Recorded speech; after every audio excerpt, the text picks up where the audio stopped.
اس رات میں سارے رمضان میں بخشش ہوتی رہتی ہے، لیکن اس رات میں 4 آدمیوں کی بخشش نہیں ہوتی، باقی سب کی ہو جاتی اہل ایمان میں سے۔ تو 4 آدمیوں کی بخشش نہ ہونے کا مطلب یہ ہے کہ اگر یہ توبہ نہیں کرتے تو ان کے لیے معافی کوئی نہیں، اگر یہ توبہ کر لیں تو ایک دم معافی، ان کو بھی اللہ کی رحمت ان کو اپنے چھاؤں میں لے لے گی۔ پہلا ہے مدمن خمر، جو مستقل شراب کا عادی ہو، مستقل شراب پینے والا یا کوئی بھی نشہ کرنے والا جو آدمی کو مفلوج کر دیتا ہے۔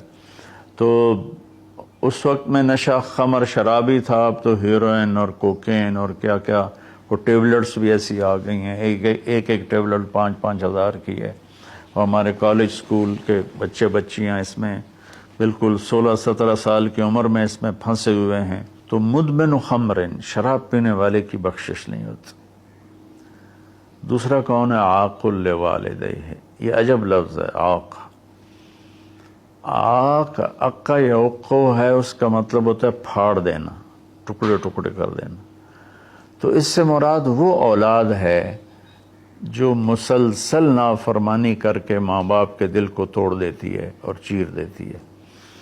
ایک ہوتا ہے کبھی کبھار آواز بلند ہو جانا، وہ تو ایک فطری چیز ہے کہ بیٹے کی آواز ماں کے سامنے بلند ہو جائے، باپ کے سامنے بلند ہو جائے، بیٹی کی آواز ماں کے سامنے بلند ہو جائے، باپ کے سامنے بلند ہو جائے، یہ نیچرل ہے، اس کو نافرمانی نہیں کہتے۔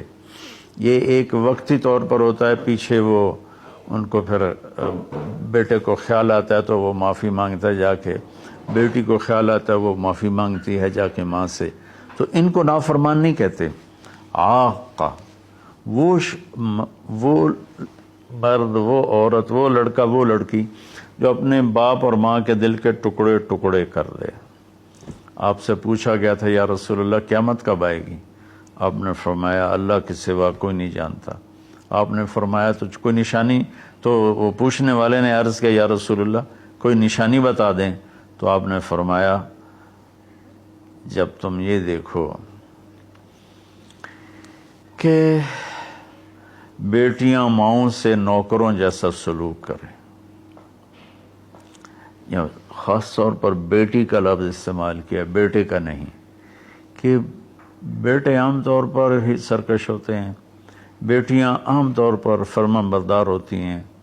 تو آپ نے فرمایا جب تم یہ دیکھو کہ بیٹیاں بھی ماؤں کی دل شکنی کرنے لگ جائیں اور عرب کے بدو لمبی لمبی عمارتیں بنانے لگ جائیں، تو سمجھنا کہ قیامت قریب ہے۔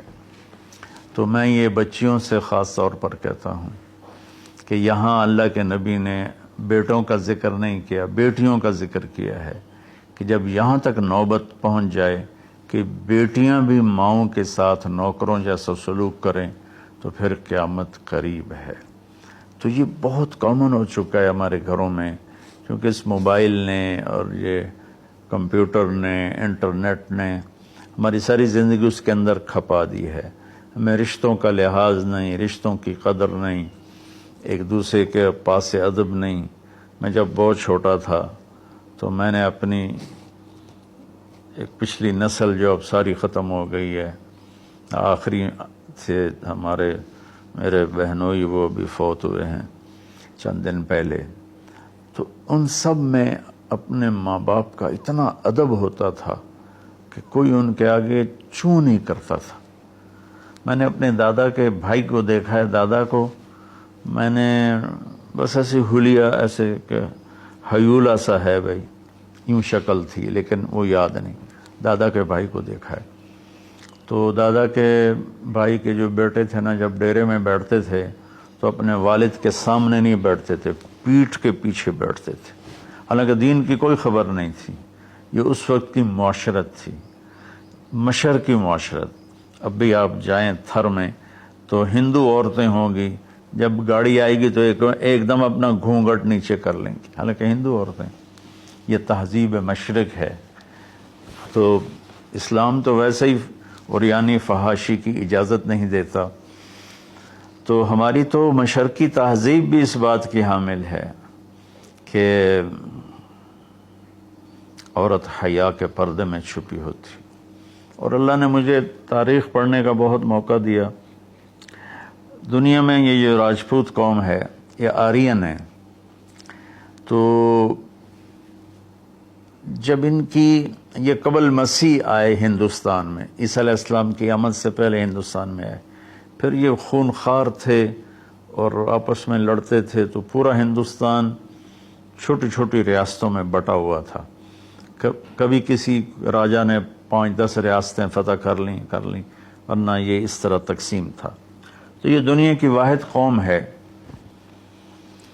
جب انہیں یقین ہوتا تھا کہ ہمیں شکست ہو جائے گی تو وہ سب سے پہلے اپنی بیٹیوں کو، بیویوں کو، ماؤں کو قتل کر دیتے تھے کہ کوئی ہماری بیٹیوں کی عزت سے نہ کھیلے، ہماری بہنوں ماؤں کی عزت سے نہ کھیلے۔ پھر جا کر لڑتے تھے، اور عام طور پر جس کو شکست ہوتی تھی وہی ایسا کرتا تھا اور اپنی جان دے دیتے تھے۔ چھوٹا سا واقعہ سناتا ہوں کہ مراٹھوں نے ایک قلعے پر حملہ کیا، شیر گڑھ اس کا نام تھا، تو اس کا جو راجا تھا وہ راجپوت تھا، اس کی طرف سے اورنگزیب کی طرف سے وہ وہاں اس قلعے کا وہ حاکم تھا، لیکن تھا ہندو، اودے سنگھ اس کا نام تھا، اور اس کی 18 بیویاں تھیں۔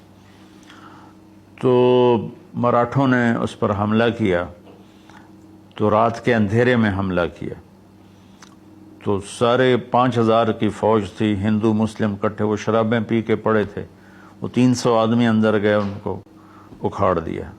تو اودے سنگھ کو جب پتہ چلا کہ میدان ہاتھ سے نکل گیا تو اس نے اپنی 18 بیویوں کا سر قلم کر دیا، اور پھر آ کے نیچے لڑا اور خود بھی مارا گیا۔ یہ ایک ثقافت تھی، تہذیب تھی۔ تو اب ہماری ساری وہ اختلط الحابل بالنابل، اچھا پانی اور گند گٹر کا پانی آپس میں مل گئے ہیں،